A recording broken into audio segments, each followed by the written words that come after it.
Yang pertama, jangan lewat satu hari tidak baca Quran. Yang kedua, ayat kursi setiap habis salat, termasuk jaga suratul mulk. Kalau bisa sebelumnya jaga witir. Terus sekarang yang ketiga, sedekah. Bismillahirrahmanirrahim. Assalamualaikum warahmatullahi wabarakatuh. Alhamdulillahirrahmanirrahim. Sahabat, teman-teman yang beriman, yang insya Allah dirahmati oleh Allah Subhanahu wa Ta'ala, pada kesempatan yang sangat mulia ini, mari sama-sama kita simak, kita dengarkan tausiah ilmu yang akan disampaikan oleh almarhum guru kita Syekh Ali Jabir tentang 3 amalan yang sangat dahsyat, yang sangat luar biasa. Apabila kita kerjakan, maka dijamin semua urusan kita akan menjadi mudah, baik itu di dunia maupun di akhirat. Untuk lebih jelasnya, mari sama-sama kita simak tayangan ini. Asyhadu an la ilaha illallah wahdahu la syarika lah, waliyus salihin, wa asyhadu anna sayyidana wa nabiyyana Muhammadan abduhu wa rasuluh, as-sadiqul amin. Allahumma salli wa sallim wa barik ala sayyidina Muhammad wa ala alihi wa sahbihi wa man tabi'ahum bi ihsanin ila yaumiddin. Subhanaka la ilma lana illa ma 'allamtana innaka antal alimul hakim. Bapak Ibu jamaah sekalian dimuliakan Allah Subhanahu wa taala. Alhamdulillah wa syukrillah. Saya tidak bisa membayangkan 12 tahun sudah berlalu. Saya masih ingat pertama kali belum bisa sama sekali bahasa Indonesia tahun 2008. Cuma saya ingat satu kalimat, bagus. Jadi orang bicara sama saya, cuma saya jawab bagus. Sudah makan? Bagus. Mau kemana? Bagus. Jadi saya artikan semua bagus. Dan selalu saya berdoa, ya Allah tolong bantulah saya supaya bisa bahasa Indonesia yang bisa difahami. Kira-kira Bapak Ibu faham gak sekarang? Berarti doa saya sudah kabul. Karena itu doa saya. Saya tidak pernah belajar sekolah Indonesia atau kursus bahasa Indonesia atau dari kamus. Nah, cuman hanya bergaul, duduk, dengar, sering saya dengar, alhamdulillah bisa hafal. Ketika ucapkannya mungkin belum begitu pas, orang-orang ketawa-ketawain dulu, tidak apa-apa. Saya bilang diketawain, dia bodohin, tidak apa-apa. Yang penting saya bisa sampaikan yang bermanfaat. Alhamdulillah, berjalan waktu sedikit demi sedikit bisa mendapatkan. Bahkan saya dapat kejutan. Saya menemukan sejarah keluarga saya di Indonesia. Dulu ibu saya dan ayah tidak pernah cerita. Tapi saya ketika sudah berada di sini, baru saya menemukan sejarah keluarga. Ternyata kakek saya dan ayah kakek saya dua-duanya kelahiran Lombok. Bahkan ayah kakek saya dibunuh sama penjajah Belanda dan dia punya makam besar di Ampanan di Lombok, dan dia mampu mempersatukan orang Sasak di Lombok untuk melawan penjajah Belanda. Makanya ketika saya bertemu Presiden Jokowi, saya sampaikan saya sebenarnya cucu pahlawan tapi belum terdaftar. Dan subhanallah, tidak membayangkan begitu saya ke Indonesia bisa menemukan sejarah keluarga. Bahkan saya punya keluarga besar di Lombok, di Cirebon, di Surabaya. Salah satu kakek saya nikah sama orang Bumi Ayu di Jawa Tengah, kemudian bertemu dengan keluarganya juga di Cirebon, ada juga di Bali, kemudian di Jakarta. Barangkali di Cimahi besok-besok ketemu ada orang yang bunga keluarga. Jadi subhanallah, begitu dunia ini kecil, kita bisa terus bertemu dengan keluarga dan kita terus bisa melanjutkan perjuangan. Dan saya harap mari kita sama-sama memperjuangkan yang terbaik untuk negeri kita Indonesia. Karena mohon maaf, yang kita besok bawa pulang ada 2 hal. Ketika kita mati, yang kita bisa bawa hanya amal saleh. Yang kedua, ketika kita mati, yang tersisa di dalam dunia ini hanya nama baik kita. Tidak ada yang lain. Ketika tersebut nama kita, semua orang mau mendoakan. Semoga Allah ampuni Allah. Luar biasa perjuangan orang itu. Luar biasa dia memberi yang terbaik. Orang politisi, orang ekonomi, orang siapapun, dimanapun posisimu, tolong beri yang terbaik. Karena itulah yang akan mengharumi namamu ketika kita sudah besok meninggal dunia. Dan di alam kubur, yang masuk sama kita adalah amal salih. Di sambil kita beribadah, dan selalu saya berkata, tolong kerja keras untuk duniamu dan kerja keras untuk akhiratmu. Jangan hanya akhirat tapi lupa dunia. Dunia harus maju, harus berhadapan, harus bisa menjadi terang menerang yang bisa membangun Indonesia dan bisa menjadikan Indonesia negara terhormat, bisa menjadikan Indonesia negara yang diperhatikan oleh dunia karena kemajuannya, kebersatuannya.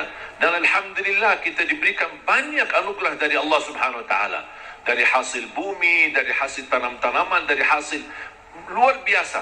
Saya selalu berkata, wallahi negeri Arab kalah sama negeri Indonesia dengan sumber alamnya dan kekayaannya. Kalau dikumpulkan seluruh negara Arab, masih lebih kaya Indonesia. Masya Allah. Masya Mungkin Allah. karena kita tidak merasa kekayaan itu, mungkin karena belum bersyukurlah. Kekurangan syukur kita dan salah gunakan nikmat itu akhirnya tidak terasa. Padahal kekayaan yang Allah anugerahkan untuk negeri kita Indonesia luar biasa. Dan mudah-mudahan kita bisa dan mampu Allah hantarkan kepada kita, insya Allah, seorang orang wakil rakyat di Dewan Pemerintahan, di Dewan DPR, MPR dan juga di DPRD. Mudah-mudahan semua orang-orang yang diberikan oleh Allah Subhanahu wa taala kemudahan dan kemuliaan yang mereka mampu menjalani tugasnya dan memberi yang terbaik, yang insyaallah balasannya terharum nama baik mereka dan nama keluarga mereka dan mendapatkan balasannya di hari kiamat di hadapan Allah Subhanahu wa taala. Amin. 3 poin yang saya ingin sampaikan. Yang pertama, tolong jangan lewat 1 hari tidak membaca Al-Quran. Belum bisa baca, simak, dengar. Masih merasa bacanya belum begitu lancar, tak apa-apa, dengar. Karena pahalanya sama. Yang membaca maupun yang simak, pahalanya sama. Setiap 1 huruf dapat 10 kebaikan. Ini bukan kata saya, tapi kata Rasulullah sallallahu alaihi wasallam. Man qara harfan min kitabillah falahu hasanah wal hasanatu bi 10 amsalha. Barang siapa yang membaca kitabullah 1 huruf saja dapat 1 kebaikan, dan 1 kebaikan pula dilipat oleh Allah menjadi 10 kebaikan. Alif lam mim bukan 1 huruf, tapi alif 1 huruf, lam 1 huruf, mim 1 huruf. Bayangkan jemaah, Bismillahirrahmanirrahim 19 huruf dikali 10 190. Dari segi baca 19, tapi tulisan pahala 190. Dan setahu saya tidak ada amalan yang bisa memberikan pahala berhuruf hanya Al-Quran. Injil, Taurat, Zabur, Suhuf Ibrahim wa Musa, hadis Qudsi, hadis Nabawi tidak ada. Salat 10 kali lipat, tapi dari total salat. Tidak dihitung setiap rukuk, sujud, bacaan dalam salat, tidak. Dihitung total salat. 5 waktu dapat 50. Sebagaimana diperintahkan di awal 50 kali salat. Tapi Al-Quran satu-satunya ibadah yang nilai pahalanya berhuruf, bersatu huruf. Dan menurut saya ini promo yang paling istimewa dari Allah. Paham bu promo? Biasanya ibu-ibu yang tahu promo. Ada nggak di pasar promo? Kalau kita misal mau belanja, ditawarkan, ini beli misal gelas 1 dapat gratis 1. Beli 2 botol minyak goreng dapat gratis 1. Ada kan? Atau beli misal 2 botol mie goreng, minyak goreng dapat 1 dus mie goreng lah misalnya. Ada kan? Itu kan namanya promo. Pernah nggak Bapak Ibu bertemu dengan promo, beli 1 botol minyak goreng dapat 10 gratis? Ada nggak promo gitu? Pasti merugi kan? Allah Subhanahu wa taala tahu manusia suka promo, makanya Allah tawarkan promonya. 1 huruf dapat 10 kebaikan. Tapi sayang sekali yang berlaku promo manusia, tapi promo Allah belum laku. Karena banyak kita manfaatkan promo manusia, tapi tidak memanfaatkan promo dari Allah Subhanahu wa taala. Bahkan berita gembira, ada orang berkata, saya sebenarnya ingin baca, tapi bata-bata bacaan saya. Saya takut salah, nanti malah dosa. Mendingan tidak usah baca. Itu alasannya karena berbata-bata. Ada berita gembira dari Rasulullah SAW. Rasulullah bersabda, "Walladhi yaqra'ul Qur'ana wa yatata'ta'u fihi wa huwa 'alaihi syaq lahu ajran." Barang siapa yang membaca Al-Quran kemudian dia berbata-bata. Terima kasih ya Rasulullah. 1400 tahun yang lalu nampaknya Rasulullah umatnya bakal banyak berbata-bata. Makanya sudah diberi solusi dari kemarin. 1400 tahun yang lalu. Barang siapa yang membaca Al-Quran kemudian dia berbata-bata sambil berat, susah, sulit untuk membaca Al-Quran, tapi tetap dia mempertahankan dan terus dia melanjutkan sesuai kemampuannya, kata Rasulullah, falahu ajran, akan Allah berikan 2 kali pahala. Selain setiap satu huruf 10 kali lipat, dia dapat 2 kali pahala. Satu, karena dia mau membaca Al-Quran. Yang kedua, kesulitan yang dia hadapi, berbata-bata sampai berat, Allah hargai perjuangan itu, Allah berikan pahala. Berarti Bapak Ibu yang bersama Al-Quran tidak ada yang merugi. Bahkan ada yang bertanya, boleh enggak saya baca Al-Quran tapi saya tidak baca terjemahannya? Saya jawab, boleh. Ada orang tanya lagi, boleh enggak saya baca Al-Quran sampai khatam, tapi mohon maaf saya tidak faham sama sekali? Saya jawab, boleh. Kenapa? Karena target baca Al-Quran kita ada 4. Ada 4 target. Pertama, baca walaupun tidak faham. Tetap dapat setiap satu huruf 10 kebaikan. Itu namanya standar. Walaupun tidak faham sama sekali. Karena Rasul menjanjikan pahala setiap satu huruf 10 kebaikan tidak dikaitkan dengan faham. Target kedua, baca dan faham. Berarti ada upaya untuk memahaminya. Itu lagi lebih besar lagi pahalanya. Yang ketiga, baca, faham dan menhayati. Lebih lagi dahsyat pahalanya. Ada lagi yang keempat, baca, faham, hayati dan menamalkan. Masya Allah. Kalau tidak bisa semuanya, jangan tinggalkan semuanya. Jangan gara-gara tidak bisa menamalkan malah tinggalkan baca. Tidak bisa faham malah tinggalkan baca. Tidak bisa menhayati malah tinggalkan baca. Standar baca. Tetap mendapatkan setiap satu huruf 10 kebaikan. Jelas? Yang kedua, usahakan jangan tinggalkan ayat kursi setiap habis salat. Semua hafal ayat kursi kan? Ayat kursi. Sering dibacakan habis salat? Sering. Atau kadang-kadang tertinggal? Selalu. Ibu-ibu bilang selalu. Pahalanya apa? Pahalanya apa? Kemarin saya tanya sama ibu-ibu, selalu, terus pahalanya enggak? Dia tahu amalannya tapi belum tahu pahalanya. Saya kasih tahu pahalanya. Qala Rasulullah sallallahu alaihi wasallam di hadis yang sahih, man qara'a ayat al-kursi dubura kulli salatin laysa bainahu wa bainal jannati illa an yamut.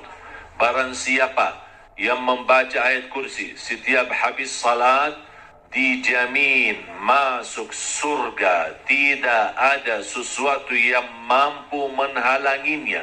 Allahu Akbar. Tak ada sesuatu yang mampu menghalanginya, jaminan masuk surga. Cuma baca satu.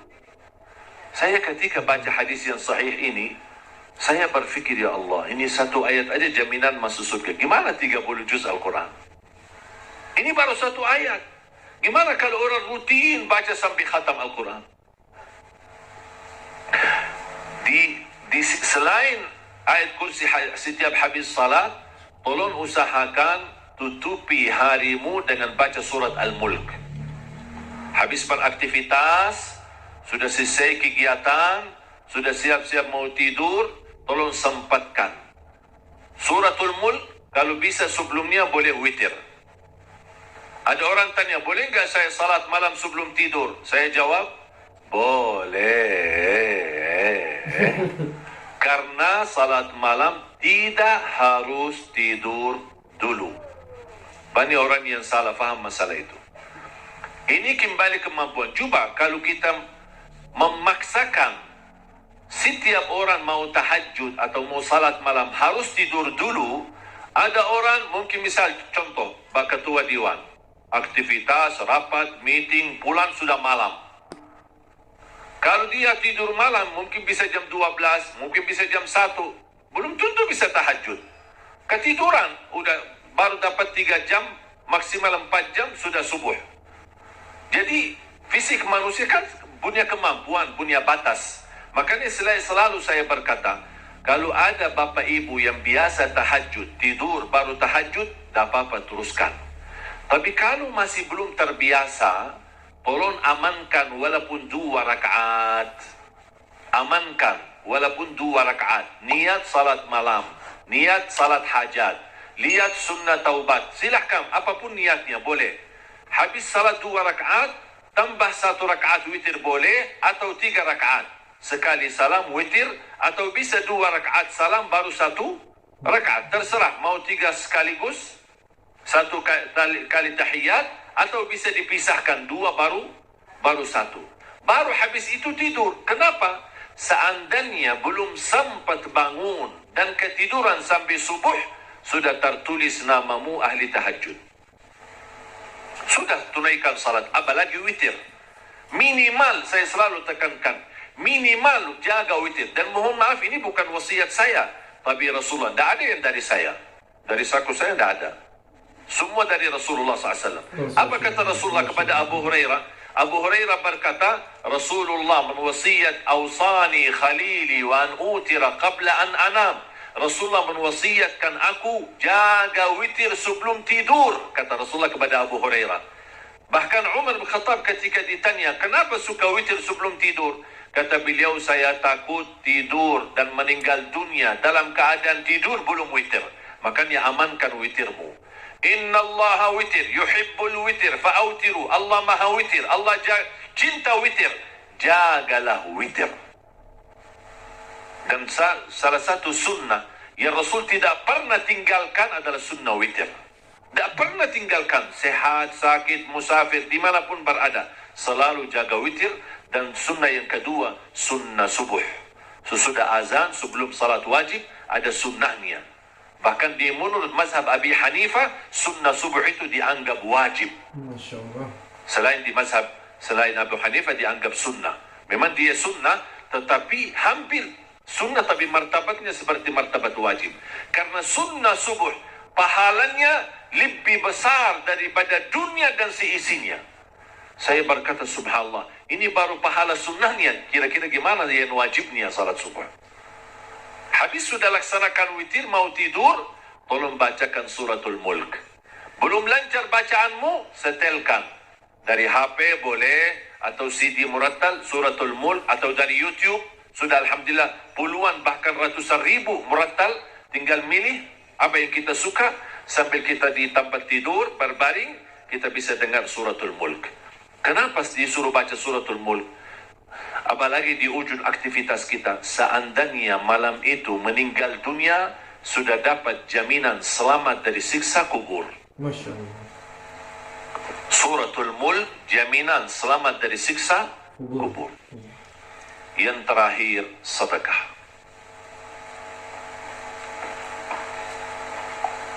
Yang pertama, jangan lewat 1 hari tidak baca Quran. Yang kedua, ayat kursi setiap habis salat, termasuk jaga suratul mulk. Kalau bisa sebelumnya jaga witir. Terus sekarang yang ketiga, sedekah. Terutama sedekah subuh. Terutama sedekah subuh. Saya sudah sering membahas dahsyat sedekah subuh. Saya yakin Bapak Ibu, semua para hadirin, saya yakin orang yang suka bersedekah. Tapi ada yang satu sering tertinggal. Doa habis sedekah. Atau doa di saat sedekah. Tahu nggak Bapak Ibu, doa di saat sedekah termasuk doa makbul? Tapi kadang-kadang kotak amal lewat, kita isi tapi tidak doa. Sering kita lupa doa itu. Padahal bisa, ya Allah aku mohon dengan berkat sedekah ini, titipkan pahala sedekah ini untuk kedua orang tuaku. Ya Allah aku mohon dengan berkat sedekah ini, sembuhkan penyakitku kalau lagi sakit. Ya Allah dengan berkat sedekah ini, mudahkan urusanku. Apapun hajat kita, luar biasa dahsyat sedekah.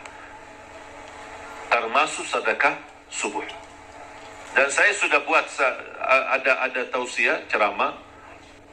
Mungkin Bapak Ibu nanti habis acara berkenan bisa lihat di channel YouTube kami, namanya Dahsyat Sedekah Subuh. Saya sudah bahas satu tausiah khusus hanya membahas keutamaan dan manfaat daripada sedekah subuh. Dan sedekah setiap waktu dan setiap saat ada manfaatnya. Tapi lebih istimewa di waktu subuh itu lebih dahsyat. Bisa Bapak Ibu, saya tidak akan bongkar apa isinya dan apa rahasianya. Bisa Bapak Ibu nanti lihat di YouTube. Sedekah menjaminkan husnul khatimah. Sedekah menjaminkan selamat dari kematian kecelakaan. Sedekah menjaminkan selamat dari kematian kebakaran.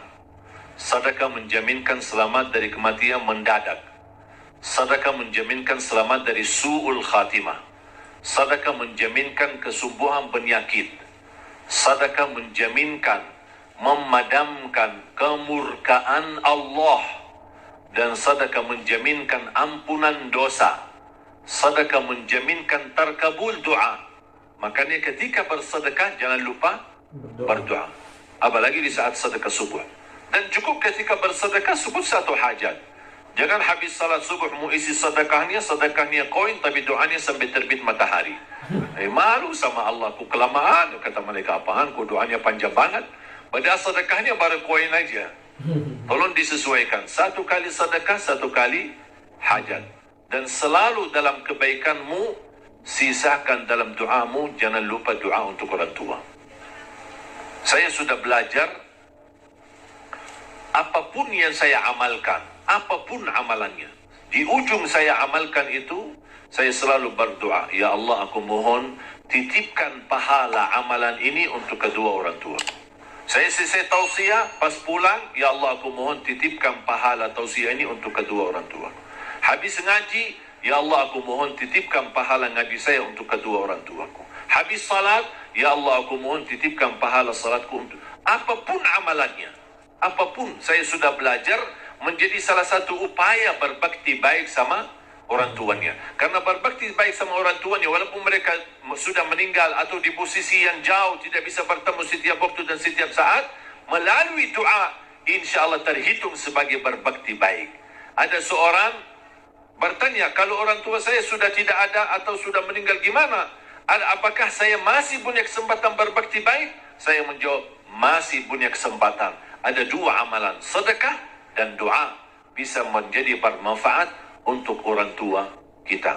Dan semoga kita bisa bersama-sama, kita selalu niatkan dan doa untuk orang tua. Mudah-mudahan kekurangan kita di masa mereka berada, mungkin kita sebagai anak, namanya anak muda, di masa dulu mungkin banyak membuat orang tua sakit hati, menyakiti perasaan mereka. Namanya anak-anak, tidak merasa dan tidak menyadari.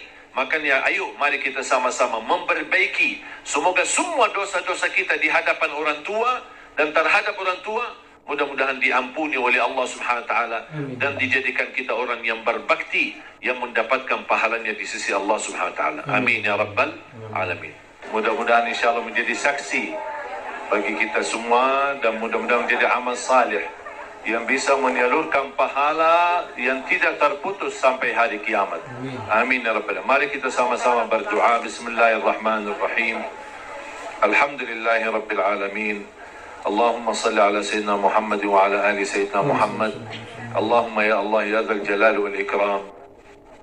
Berilah kepada kami petunjuk pada jalan yang lurus. Hidupkanlah kami dalam keadaan iman, wafatkanlah kami dalam keadaan Islam. Akhiri hayat kami dengan husnul khatimah. Jadikan kami semua serta keluarga kami ahlul Quran, pencinta Al-Quran, penghafal Al-Quran, yang mendapatkan syafaatnya Al-Quran. Ya Allah, lancarkan upaya dan ikhtiar Majlis Nurun Nisa ini. bersama yayasanmu di luhur. Ya Allah, jadikan perjuangan mereka menjadi amal salih yang diterima di sisimu, dan jadikan tempat ini menjadi tempat pusatnya cahaya yang menyebarkan rahmat lil alamin, yang membawa keberkahan, yang menjadi pusat pendidikan agama, yang bisa memfasilitasi akhlak yang mulia ya rabbal alamin. Allahumma ighfir lana wa liwalidina wa li jami'il muslimina wal musliminat al-ahya'i minhum wal amwat. Allahumma ya Allah, atas izinmu kami bersama-sama bertemu di majlis ini, di dalam acara ini. Anugerahkan kepada kami kemuliaan, sama-sama bertemu kembali di dalam surgamu ya Allah, bersama Nabi Muhammad sallallahu alaihi wasallam. Rabbana taqabbal minna innaka antas samiul alim wa tub alaina innaka antat tawwabur rahim. Rabbana atina fid dunya hasanah wa fil akhirati hasanah wa qina adzaban nar. Wa sallallahu ala sayyidina wa nabiyina Muhammad wa ala alihi wa sahbihi wa baraka wa sallam. Alhamdulillahirrahmanirrahim. Sahabat yang beriman, itulah tadi ilmu yang disampaikan oleh guru kita. Mudah-mudahan bermanfaat, mudah-mudahan kita dapat mengamalkannya, kita dapat mengistiqomahkan amalan tersebut agar semua urusan kita, semua hajat-hajat kita cepat dikabulkan oleh Allah Subhanahu wa taala. Mudah-mudahan juga dosa-dosa kita diampuni oleh Allah Subhanahu wa taala, keluarga kita, saudara kaum muslim dan muslimat, keluarga-keluarga kita, mudah-mudahan diampuni segala dosa-dosanya. Mudah-mudahan kita semua mati dalam keadaan husnul khatimah. Amin amin ya rabbal alamin. Mungkin itu saja yang bisa saya sampaikan. Lebih dan kurang saya mohon maaf. Kepada Allah saya mohon ampun. Saya akhiri. Wassalamualaikum warahmatullahi wabarakatuh.